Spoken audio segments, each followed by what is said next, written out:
সকাল সকাল ভেতরে ঢুকতেই চোখে পড়ে কি পরিমাণে নোংরা করে রেখেছে এরা। আসলে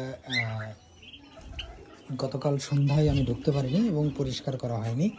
সেই একটা মুহূর্ত না করার কারণে দেখুন এই সাইডের যে ঘাসগুলো লাগিয়েছিলাম আমি, সেই ঘাসগুলোকে তুলে ছিঁড়ে এরা এরকম করে রেখেছে এবং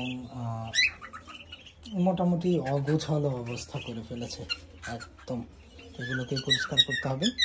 আপাতত এই আমার বাজরিকাটা, যেটার মেলটা উড়ে গেছে, শুধু ফিমেলটা আছে, ও ডিমে বসছে না বললেই চলে। এবং যেটা করছিল, আমার এই ককাটেলের পেয়ারটাকে বিরক্ত করছিল, প্রচণ্ড পরিমাণে বিরক্ত করছিল এবং এই বাইর থেকেই ওদের ঠোঁটে নখে কামড় দিচ্ছিল।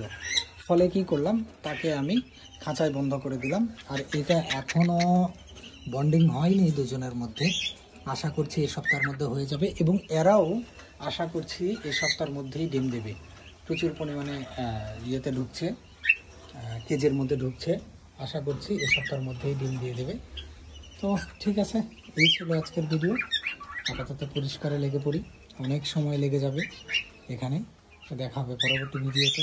সবাই ভালো থাকবেন, সুস্থ থাকবেন, আল্লাহ হাফিজ।